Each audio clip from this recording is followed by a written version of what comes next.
Salam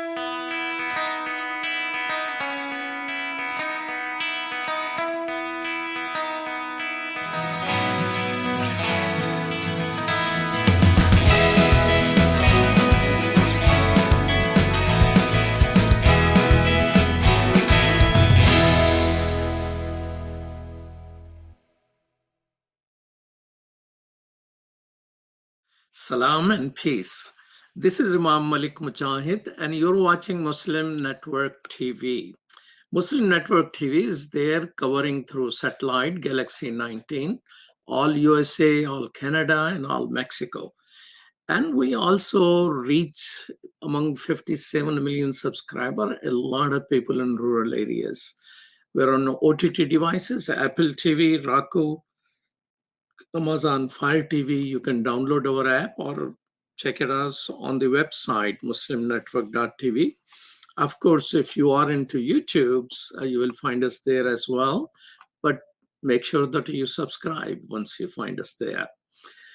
America has a new day.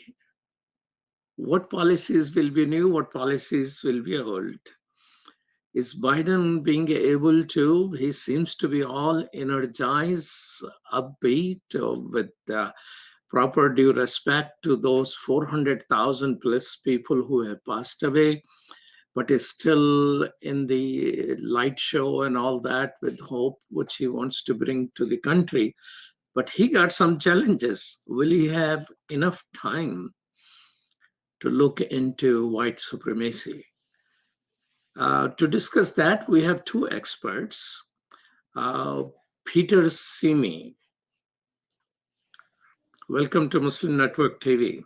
Thank you for having me. Good morning. Good morning. Dr. Peter Simi is Associate Professor in the Department of Sociology at Chapman University. And we also have with us Dr. Barbara Perry. Welcome to Muslim Network, Barbara. Good afternoon. Thanks for bringing me on. Good afternoon. Where are you? I'm home in Ontario. Oh, okay. Ontario is in the east side, so it is afternoon for you. I thought you were from London or something. No. Okay, Dr. Barbara Perry is a director Center on Hate, Bias, and Extremism, and at the Ontario University. Ontario Tech University. Ontario Tech University. Well, tell me, I mean, you guys must be in high demand nowadays. It's been busy the last week in particular, but certainly the last 4 years, I think, has probably kept us both hopping in terms of media interviews, in terms of stakeholders, wanting training and awareness raising around the far right.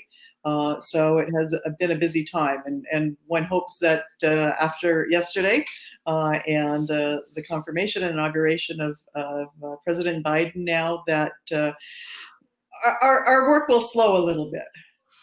Well, no professional like their work to slow down. So, Professor Simi, are you looking for seeing more attendance in your classrooms because of what happened in 4 years and things like that? Are more people interested to get into this field? Yeah, you definitely see a growing interest, growing awareness. I've been working in the field for about 25 years, and for much of that time, it's kind of viewed as a fringe issue. Oftentimes asked, why do you focus on that? Why do you study white supremacist extremism or right-wing extremism? It seems like that's not much of a problem. I can't tell you how many times I've been told that, are these groups still around? Do they really exist?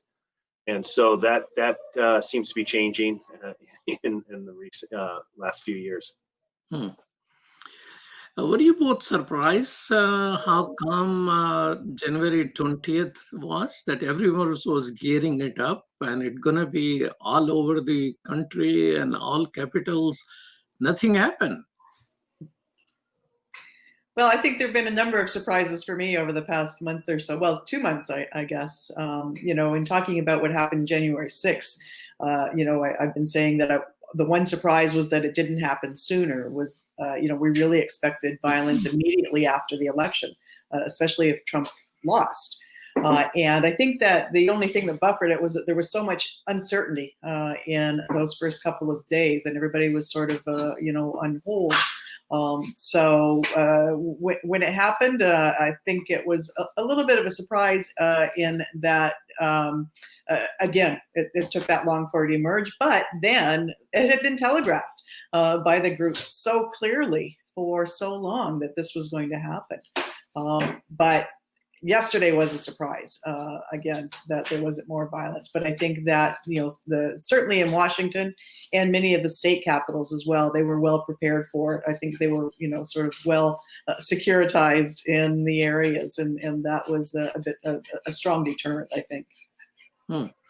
So what do you think, Peter? Is it too much of law enforcement activity or too much of the news which push people behind, or it was President Trump they felt is not going along with them?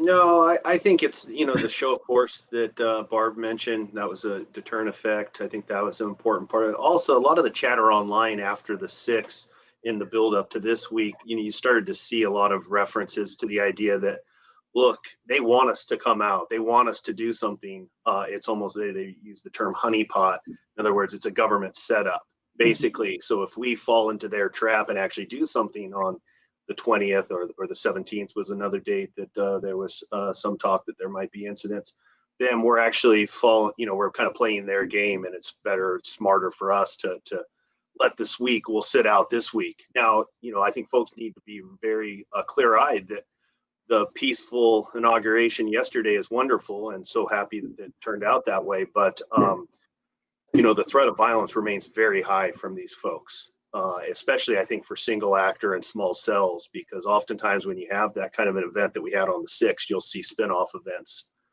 So I think we need to be very vigilant as we move forward. Yeah, because the anger hasn't gone away, right? I think it just grows, I think, over time. So yeah, I wouldn't be surprised to see something events when they're not expected, after the inauguration in the weeks to come. So you think this was how do you? I mean, you mentioned that they have been talking about this way, that it's a honeypot and they are trying to attract and things like that. I mean, since many of these social media and their groups have been deleted, how do you come to know about these things? Yeah, well, Parler was shut down, although they claim that they'll be back on by the end of the month. Certainly I wouldn't be surprised if that's true. And you have a lot of deplatforming happening on the mainstream sites like Twitter. But you still have platforms like Telegram, for example, which has really attracted a lot of far-right extremists over the last couple of years. And they even actually started doing some deplatforming a little bit more aggressively after the January 6th insurrection. But still, you're talking about thousands of channels on Telegram, where in some cases you have thousands of subscribers. So there's a lot of chatter to observe on just that one platform. And Telegram's just one, but there are so many of these platforms out there where they're still readily available for folks to congregate and engage in this kind of rhetoric. You used the term insurrection about what happened on January 6th on the Capitol Hill. Different people are still using different terminologies. I mean, human beings know things through names. Is there a name which, Barbara, you will agree with Peter on that, or you have a different name going? It's such a challenge, isn't it? I mean, it was more than a riot. It was more than mob violence. Insurrection, I'm not sure. I mean, that's an odd term to use because it was in liminal space, wasn't it? Sort of between administrations. I see it for what it was, which was a terrorist assault on the U.S. Capitol, an assault on democracy. Who decides these things, what to name? Because CNN reported that CNN bosses, I don't know who they are, have allowed reporters to use the word terrorism about it. So use of the terminology, how it comes into being, because that influences a whole lot of understanding of people. Yeah, absolutely. I mean, the word terrorism is really used with substantial amounts of inconsistency, and it's affected by a whole range of different factors, not the least of which is who the perpetrators are. And so often in the past, when the perpetrators have been white and or Christian, the term terrorism doesn't seem to get used as much. If the perpetrators are Muslim, it seems to be used much more freely. So, without consideration necessarily for the specific circumstances as far as the ideological motivations. So, which is really what's supposed to drive the use of the term terrorism. We should have a good understanding of an incident in terms of whether it's motivated by a political or religious ideology, as opposed to the demographic characteristics of the perpetrators driving our use of the term. So that's been a big problem. And I mean, people who study terrorism don't agree on. I mean, there's hundreds of definitions of terrorism. When you look at the research literature, government officials don't agree on the use of the term terrorism.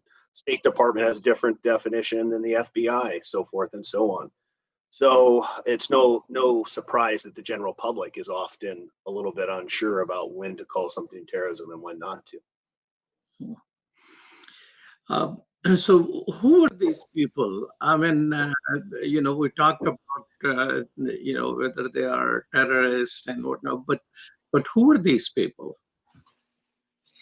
Well, it was interesting if we're talking about sort of January 6th and what we're seeing in terms of, I mean, it was a real melange of groups and individuals. We had some that were, very much on the fringe, who were not violent, who were sort of watching from the wings. Perhaps even some, anti-Trumpers there. But, we did have that, I think, the quiet majority in many respects, who were from, single issue groups, the kinds of people that you would normally see, at inaugurations, that kind of thing, who are maybe anti-staters. But then you really had that sort of really aggressive and violent core, which, and Pete, you can jump in, there's so many to list here, right? There were oath keepers, there were accelerationists intent on fomenting civil war. There were obviously Nazis, neo-Nazis, white supremacists. Who else did we see there, Pete? Yeah, I mean, you had 3%ers. You had, different kinds of militia groups. You had QAnon there. So yeah, I think it was a real hodgepodge of folks, and of course, lots of different kind of symbols and indicators as well were present that kind of, gave a pretty good indication of some of the ideologies that were swirling around in that crowd. I was interviewing Sheriff Mahoney, who is, sheriff in Madison County in Wisconsin, but also president of Sheriff Association. And he said a couple of things which surprised me. He said he's convinced and that some Antifa people were also present and involved. He also said on our show that there were some sheriffs who were involved and they have been reported to. So what are you hearing about that? Yeah, that's an important point. I mean, we had state legislators who have been identified that were involved in the 6th. We have at least one National Guards person who had a security clearance that's been arrested that was involved in the incident.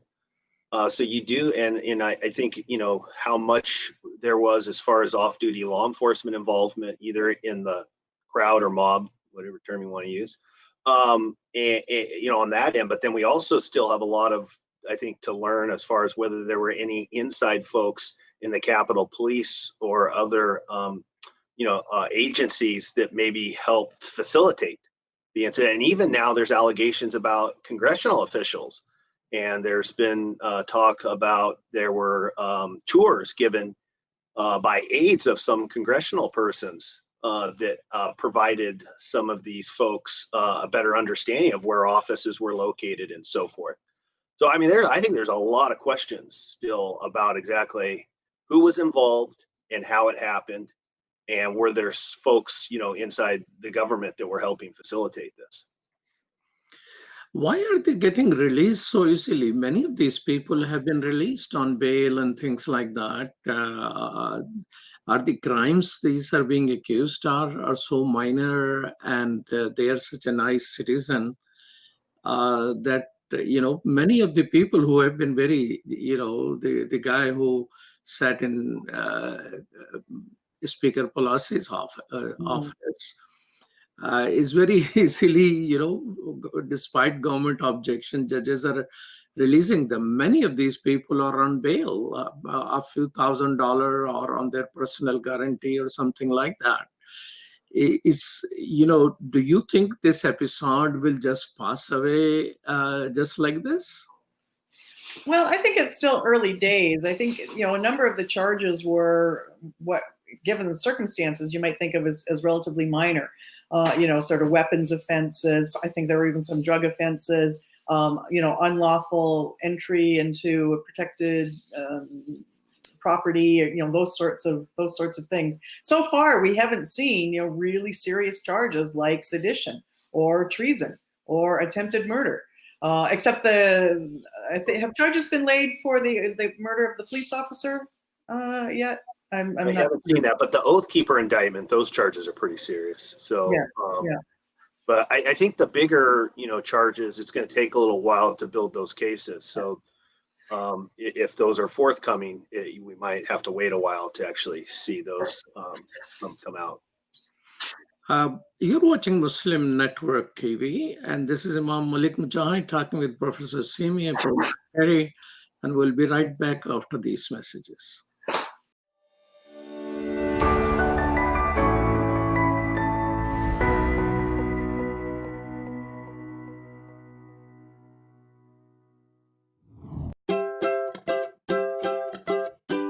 Assalamu alaikum.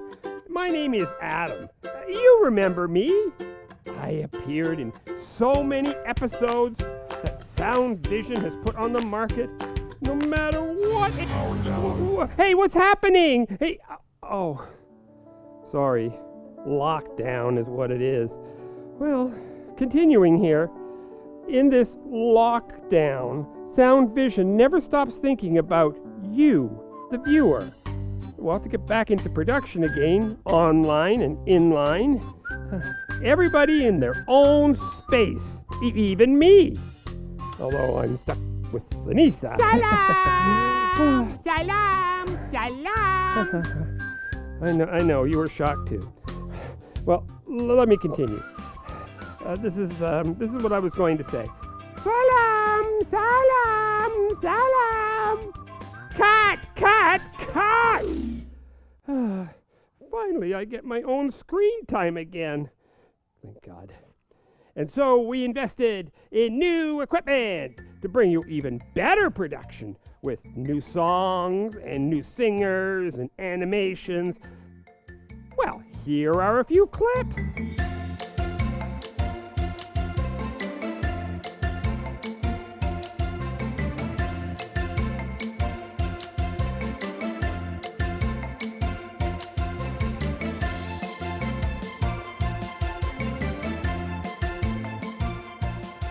And Sound Vision has brought all this into your home, making Islamic values and teachings easy.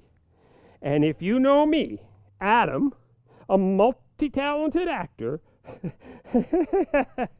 well, sometimes I'm an actor and the reporter and the...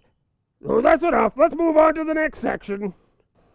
Well, you can watch these new episodes on our new app at www.adamsworldapp.com.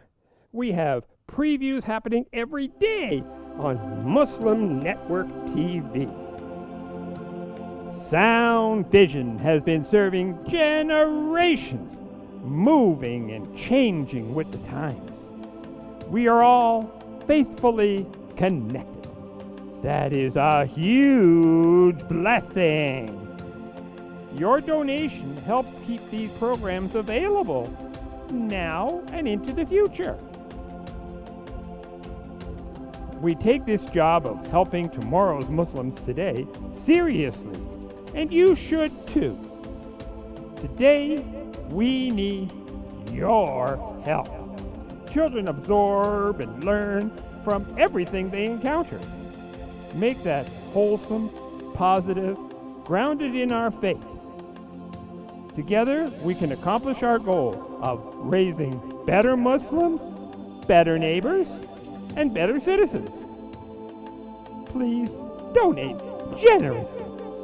It's an investment in our future.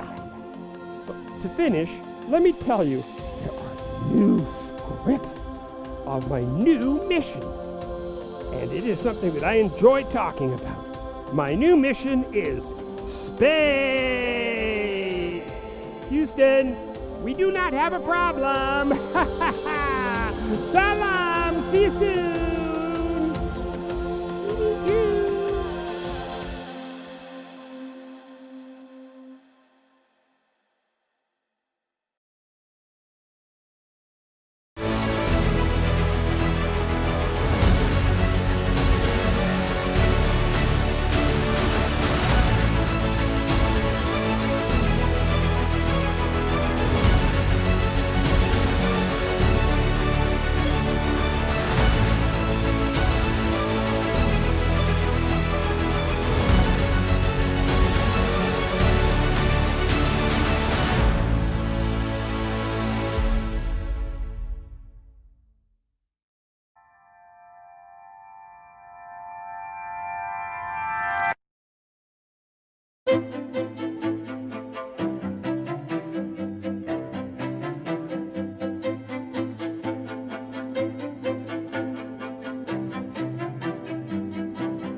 Welcome back. This is Imam Malik Mujahid. We're talking with Professor Peter Simi and Professor Barbara Perry. So these are the organizations and things like that. But tell us what is in their heart. I mean, you know how to dig into heart as professors, right? What were the symbolism, ideology? What Confederate flag was doing there? I'm sorry, what was the question? What are their ideologies? So, I'm asking what the Confederate flag was there. What does it symbolize? Are they still fighting the old war, or what is going on here?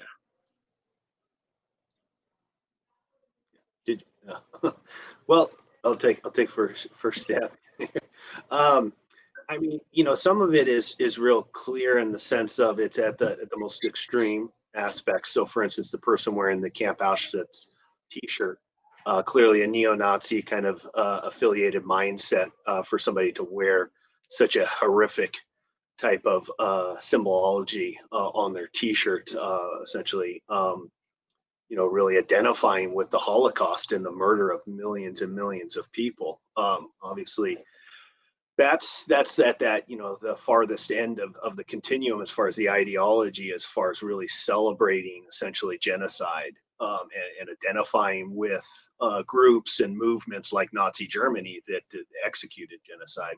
So you have that element, and then you have a more kind of veiled or moderate types of elements in there, moderate with quotes, where you have folks that are somewhere along the lines of maybe anti-federal government, some folks that believe really focused on this idea of the election being stolen, and that the political system has become so corrupt, and you have this deep state that controls things, and that Joe Biden kind of represents this deep state corruption. And so, that the election is foremost in their mind as far as trying to defend against that.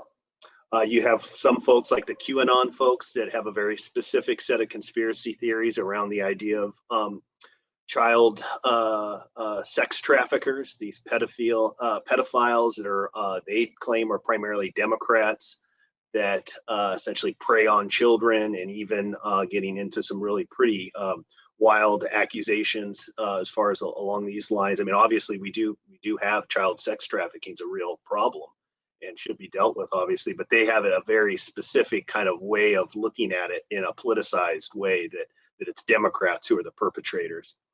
And you have folks that do have a Southern kind of Confederate focus, and the Confederate flag reflecting this notion of a lost America, or a lost segment of America.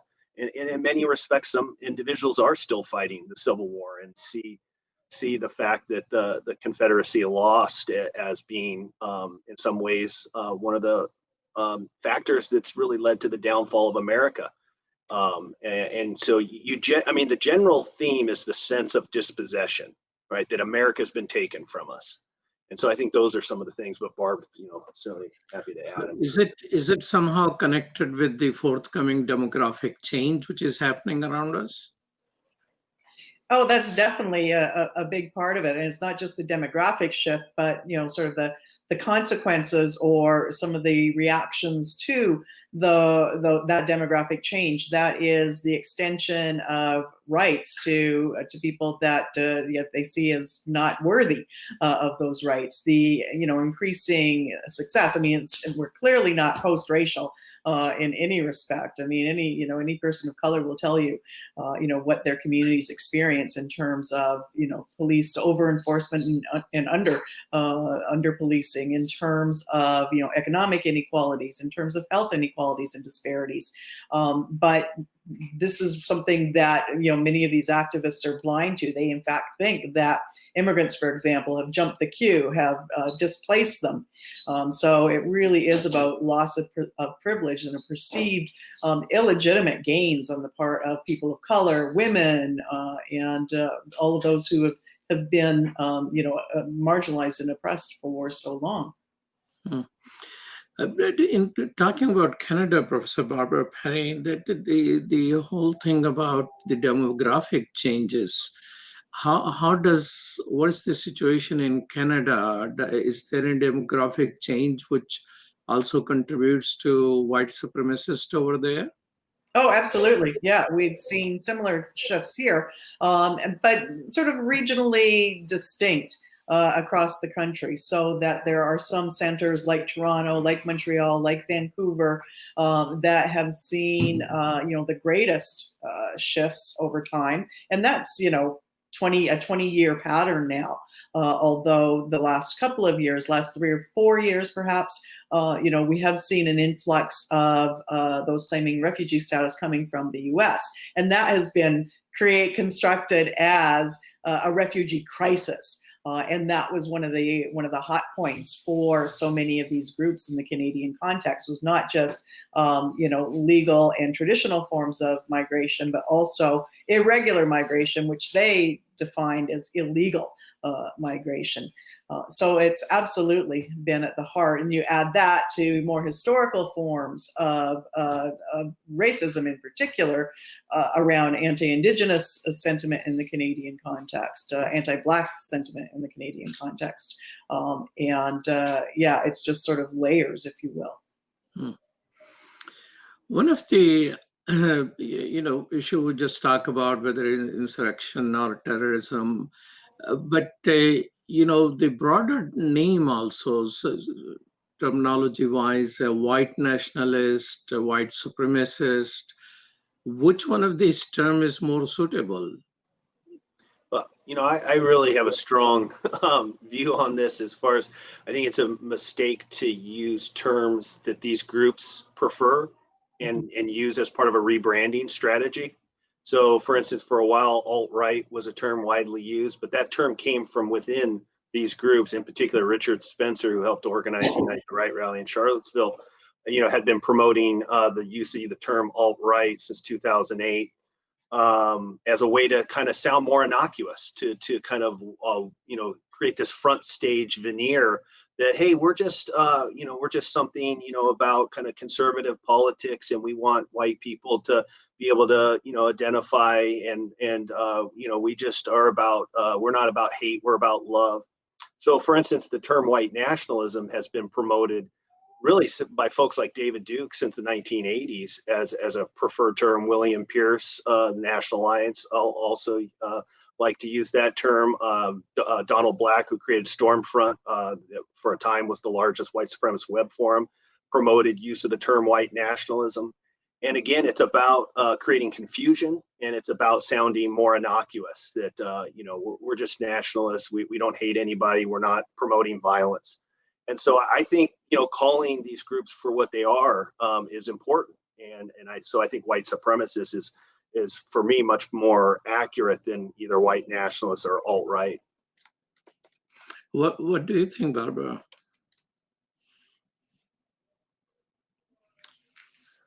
Okay, it seems there is some audio problem with hearing her. Right. I wouldn't disagree with anything that Pete just said. I think that is a really accurate perception. And I remember maybe 2 or 3 years ago, maybe a little bit longer ago than that, when I started getting interviews about the alt-right and who was the alt-right. And I was puzzled. I thought I was missing something, because to me, the alt-right was no different, except in terms of their presentation of self and their coded language, than the traditional far right, extreme right, and white supremacists, as Pete suggests. But it's still, even that term, white nationalists, get resistance. I mean, in December 2019, when National Defense Authorization Act was being passed, so House, controlled by Democrats, proposed the terminology that the military should watch out for white nationalists in the military. And the Senate deleted that term. And it was signed into a law with something big about that. So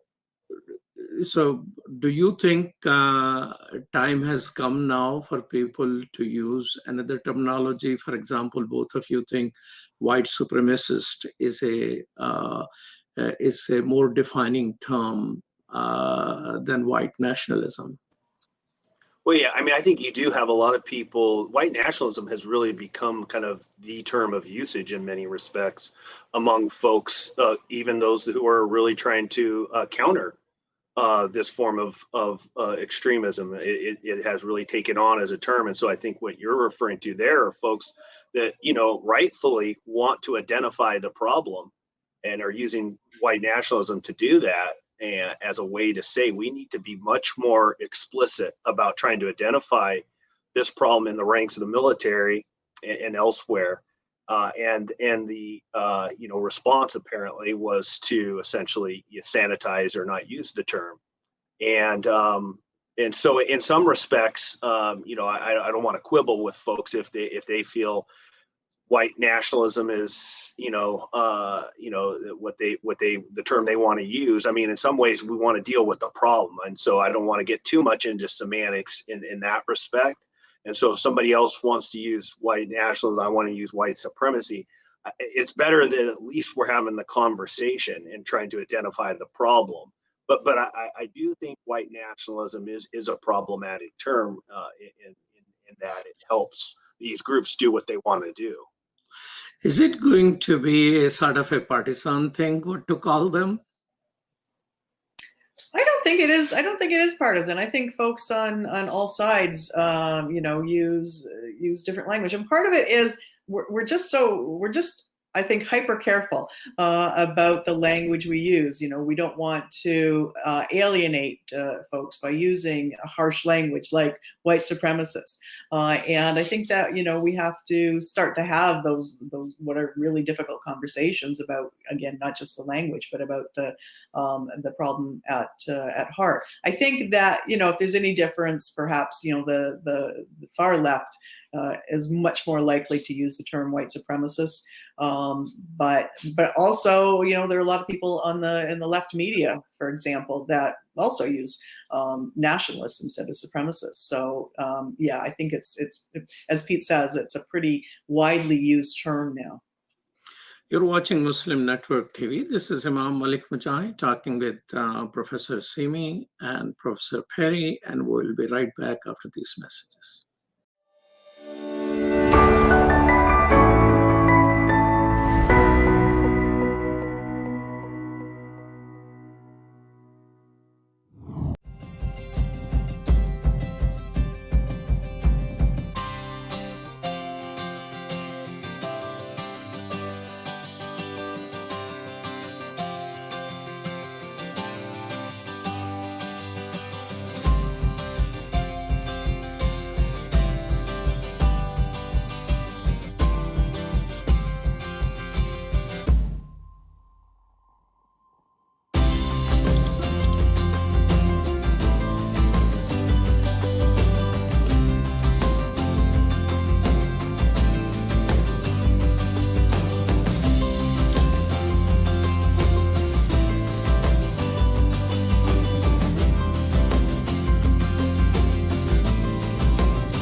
My wife, she's a professor at the University of Cincinnati, who's Catholic, and by her watching and listening to our 3-year-old son watch Adam's World, she ended up taking Kalima Shahada. She embraced Islam because she learned so much about Islam and the other prophets. It really affected our life in a great way, and because of Sound Vision and Adam's World, we're Muslims. I took my Shahada 15 years ago, and I actually am from a rural part of Ohio. And so I found the catalog for Sound Vision, and I ordered the tapes and the CDs and the books, and I used those, and especially for my little daughter, that's how we basically learned our Islam, and Islam entered our hearts through the wonderful works of Sound Vision.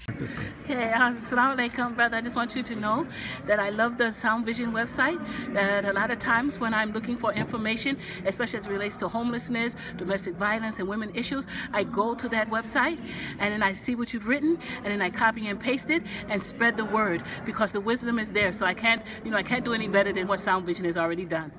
Sound Vision is our survival guide.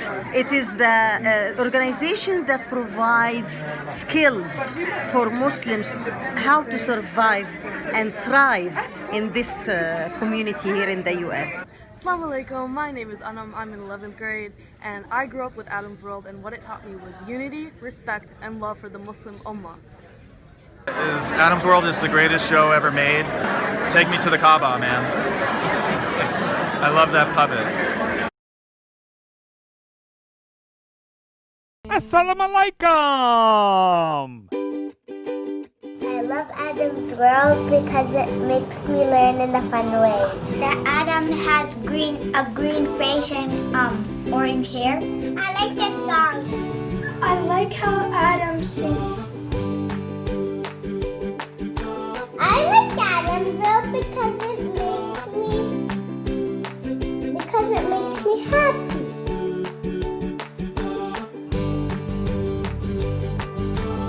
What? No.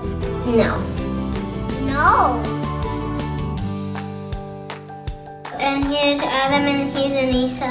Adam and his sister. Adam is a boy and he is really smart.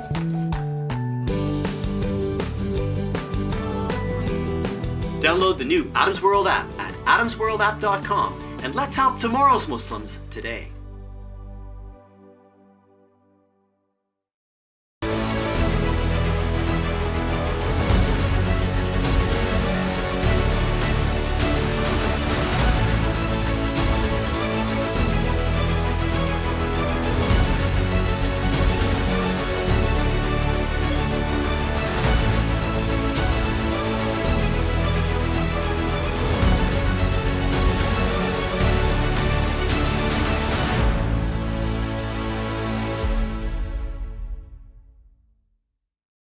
Welcome back to Muslim Network TV. Tell me this, what is the history of white supremacy? Let's just stick with that for our conversation. Well, there's a Canadian history and there's an American history. I'll let Americans go first. American go first because we sort of borrowed from you. Hey, how come you guys were the one before January 6th who conspired with the British to destroy the capital? So you have a longer history. The previous insurrection, the last time the capital was attacked in the War of 1812. That's right. Okay, yeah, in the U.S., as far as we're talking about like organized white supremacist kind of domestic terrorist groups, I think we can start with the founding of the Ku Klux Klan shortly after the Civil War. And if you really stop and think about it, the Ku Klux Klan has existed in various forms, shapes and sizes, but is still around today in various ways. And so that is a long history that we've been dealing with here in the U.S. But you have the Klan in the Reconstruction era that starts, and various of the former, kind of Confederate states have their own version of the Ku Klux Klan. And they wage a second civil war in many respects, a guerrilla war with thousands of lives lost shortly after the Civil War ended. And that history continues. You have another resurgence of the Klan in the 1920s that reaches nearly 5 million members nationwide, not restricted to the South, but very strong in the Midwest, on the West Coast. California, Oregon, and Washington all had strong Klans in the 1920s. That dwindles by the late 20s and resurges again during the Civil Rights era. During that time, around the same time, you also have the emergence of the neo-Nazi movement, where you have the founding of the American Nazi Party. Of course, preceding that, you had during the World War II era, you had essentially various fascist iterations in the U.S. that were sympathetic to Nazi Germany. And then, more recently, for instance, we had the racist skinhead movement in the U.S. in the 1980s and 90s and early 2000s that had a pretty substantial presence and was certainly very visible because of their appearance with their shaved heads and tattoos and bomber jackets and steel-toed boots. And they were very violent oftentimes, so they received a lot of attention for the violence they were involved in. We had the militia movement that really starts, much earlier, but as far as modern day militia movement in the 1990s, that kind of culminates with the Oklahoma City bombing in 95. We get a second version of the militia movement after Obama's election in 2008. And we get a resurgence in various white supremacist groups after Obama's election in 2008. So we have unfortunately, a very rich, vibrant, and long history of these groups in the U.S. But the way you describe it looks like it's a graph. Resurgence is the term which you use. It goes up and goes down. Yeah, ebb and flow, very much. Yeah. So then, if it is a predictable or well-known ups and down, do you think that is what caused people not to take in the aftermath of Oklahoma bombing very seriously and come up with policy and programs to deal with it? Yeah, I think a few things happen after Oklahoma City. You do get a little bit of attention for a short period of time. It is striking, though, when you go back and think about what happened after Oklahoma City. In about a year's time, we have the Olympic Park bombing in Atlanta, Georgia, committed by another right-wing extremist like McVeigh, Eric Rudolph. So within a matter of just over a year, we have the Oklahoma City bombing, the largest act of domestic terrorism in our country's history at the time, 168 dead, including small children.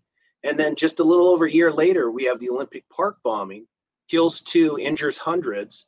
Could have been, fortunately, far, far worse had it not been for the heroic efforts of folks like Richard Jewell and some of the first responders.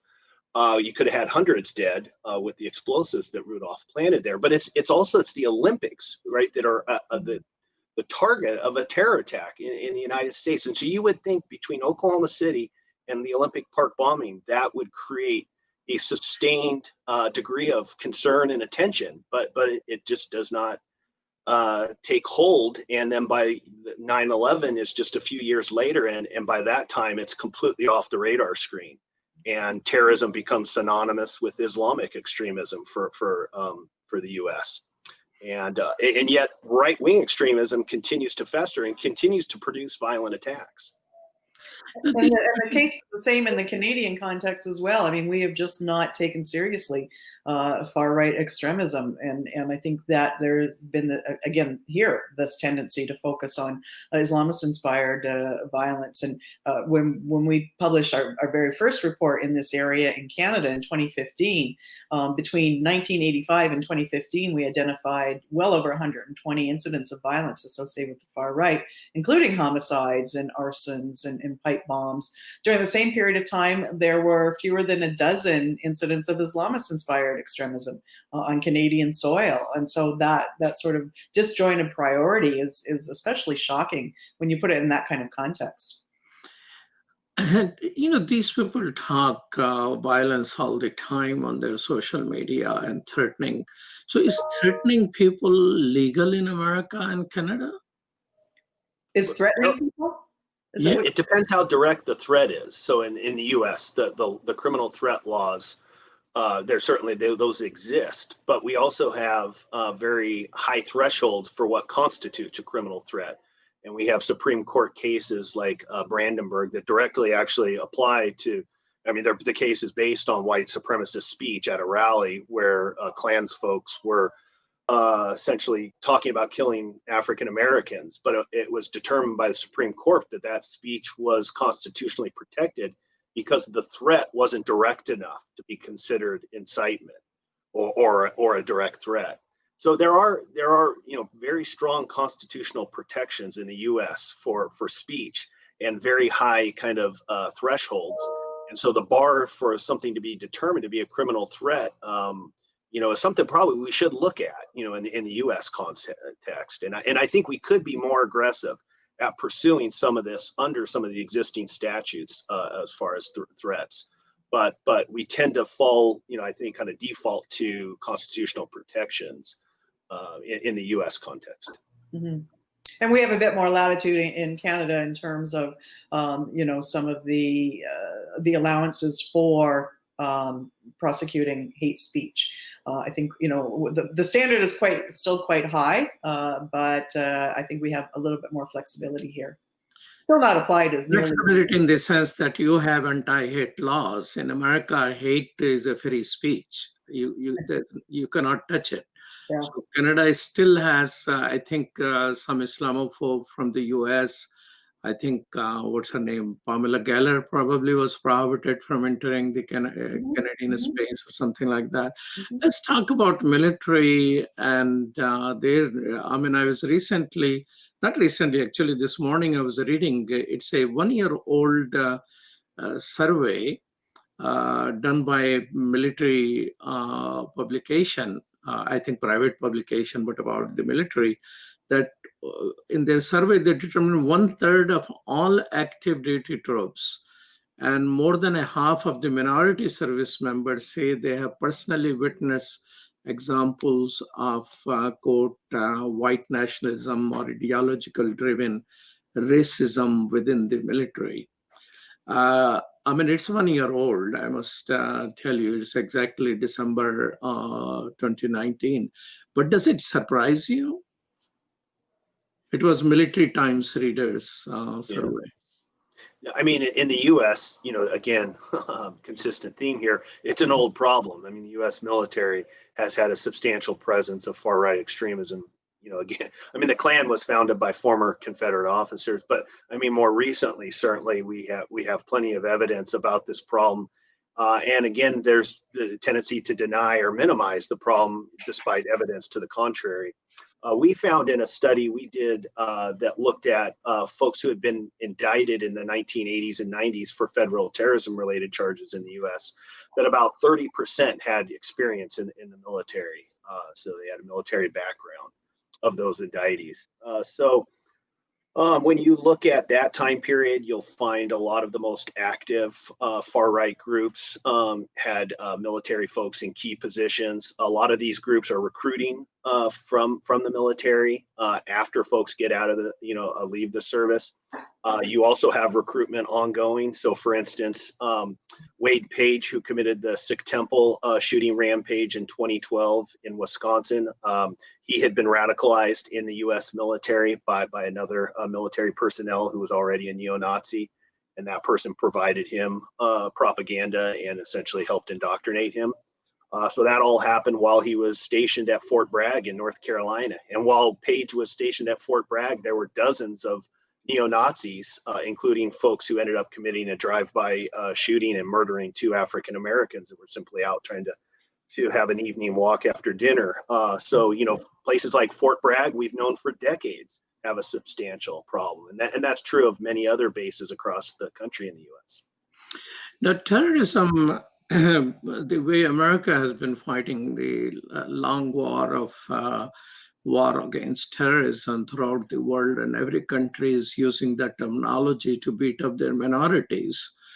In America also, a whole lot of civil rights were violated directly or in public policy, like secret evidence was accepted. I directly studied and thoroughly, and secret evidence but which was planted by FBI could not be told to the jury that it was planted by the FBI, and God get 2-year sentences, about $30,000 invoice, or even indefinite detentions. But in implementation of it, I mean, there is a FBI in charge of counterterrorism in Washington, D.C., Mike Rollins. He, on record, says 500,000 Muslims in the USA have been interviewed by FBI. Well, if a household is 5 in average, this is almost all household. So is America, since all the scholarship and funding is from the Defense Department and Homeland Security, and so are they going to apply the same type of thing to these people, white supremacists? Because I don't think that is going to be very productive. I mean, so new administration has come. What would be your recommendation? What is the wiser way of dealing with white supremacy instead of using all those laws which violate civil rights of individuals? Well, I don't think it's instead of. I think it's in addition to. I mean, the law needs to be applied where it needs to be applied, and as we've seen January 6th, but also the hundreds of incidents of violence perpetrated by white supremacists. The legislation needs to be applied there, whether we're talking about actions, whether we're talking about, incitement to hatred and incitement to genocide. So we need to use the legal tools we have, perhaps introduce some new ones, but we can't stop there. It's not just a criminal justice problem. It is a social problem. It's an educational problem. It's a public health problem. So our responses need to be multi-sectoral as well, in terms of educating our youth, so to build the capacity to recognize and resist when they're being groomed into the movement. We need to think about how to engage adults, because the demographic, and I think it's probably the same in the US, Pete, as it is here, the demographic is older. It's not just a youth movement that we're seeing now. It's not just 17 to 24-year-olds. We've got a lot of middle-aged people coming in, being pulled in, often through more mainstream, kinds of movements, being pulled to the right. That's a much more difficult demographic to engage. So we need to use, the labor movement, which is a much easier task in the Canadian context, I think. We need to use our unions. We need to use our labor movement to help to challenge the risk of right-wing extremism amongst its membership. So there are multiple pieces here in terms of how we respond. Obviously, social media, we need to, use the power of the state, but also, continue to put pressure on social media giants to, sort of keep their yard clean, if you will, and to do the sorts of things that we saw, take the sorts of steps that we saw in this last week or so of completely deplatforming those whose only raison d'etre is to instill hatred and violence. Professor Simi, you are expert in the civil rights case about the Unite the Right rally in Charlottesville, Virginia. And in the past, I have heard that these type of lawsuits help bankrupt KKK. So what is the strategy here? And do you think this is strategy? I mean, I agree with Barbara that education and multi-pronged strategy is important. I think just heavy law enforcement would just allow people to retrieve and become more secretive and more plotting. I think free speech is sometime an outlet also. So I agree, it requires a multi-pronged strategy. I don't know if Biden, with all the challenges he has in front of me, has a time to think about that. But this strategy of lawsuit, civil lawsuit, could you share a little more about that, Professor Simi? Sure. And let me just start by echoing, everything that Barb just said. It's got to be a multifaceted approach. There's not a one-size-fits-all type of solution to this problem. It's a complicated problem. The civil lawsuit strategy, we've seen a history of that, especially implemented by the Southern Poverty Law Center, who was able to successfully bankrupt a Klan in Alabama, as well as White Aryan Resistance, as well as Aryan Nation, several leading, white supremacist organizations. The SPLC was able to use this civil litigation strategy. Now, it was based on vicarious liability, which is different than the strategies being used for Unite the Right. The Unite the Right lawsuit is based on the 1871 Ku Klux Klan Act. And essentially, the basic premise is this: the people who organized Unite the Right, while it's certainly part of their constitutional rights to have free assembly and free speech, there are laws in place that prevent you from organizing events for the purpose of committing racially motivated violence. And when you actually look at the organization at Unite the Right, it's perfectly predictable. In fact, it was very much part of the planning to engage in violence. And car attacks were explicitly discussed widely in the circles where the organization of Unite the Right was happening. Much of it on Discord, a digital communication platform, but not exclusively Discord. There was discussion on other platforms as well, like Facebook and Twitter, for example. But the idea of someone like Fields, who eventually did drive his car into the crowd and killed Heather Heyer and injured dozens of others, that was very much predictable when you actually look on the backstage side of things as far as how that event was organized. There were discussions of bringing flagpoles and using those as weapons. There were discussions of a whole host of different violent tactics and how they could be used, often presented under the guise of, we're going to do it as part of self-defense. But that event was meant to be violent. The whole notion that that event was meant for speeches was part of the front stage advertisement. But the backstage was all about violence. This is a race war. Let's kick it off, that kind of talk. And it ranged from generic talk to very specific talk about the types of weapons to use and who the target should be, so forth and so on. So that kind of speech shouldn't be legally protected based on First or Fourth Amendment in terms of free speech and free assembly. And so this, because the organizers at UTR did not face criminal charges, the civil strategy is used essentially in lieu of, and maybe it'll motivate criminal charges later.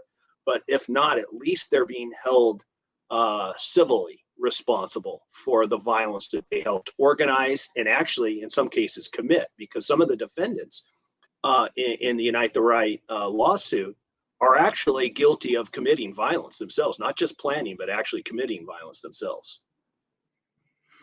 So, Barbara, have you studied the Charlottesville, how these people got away from the criminal charges with such a huge documentary evidence?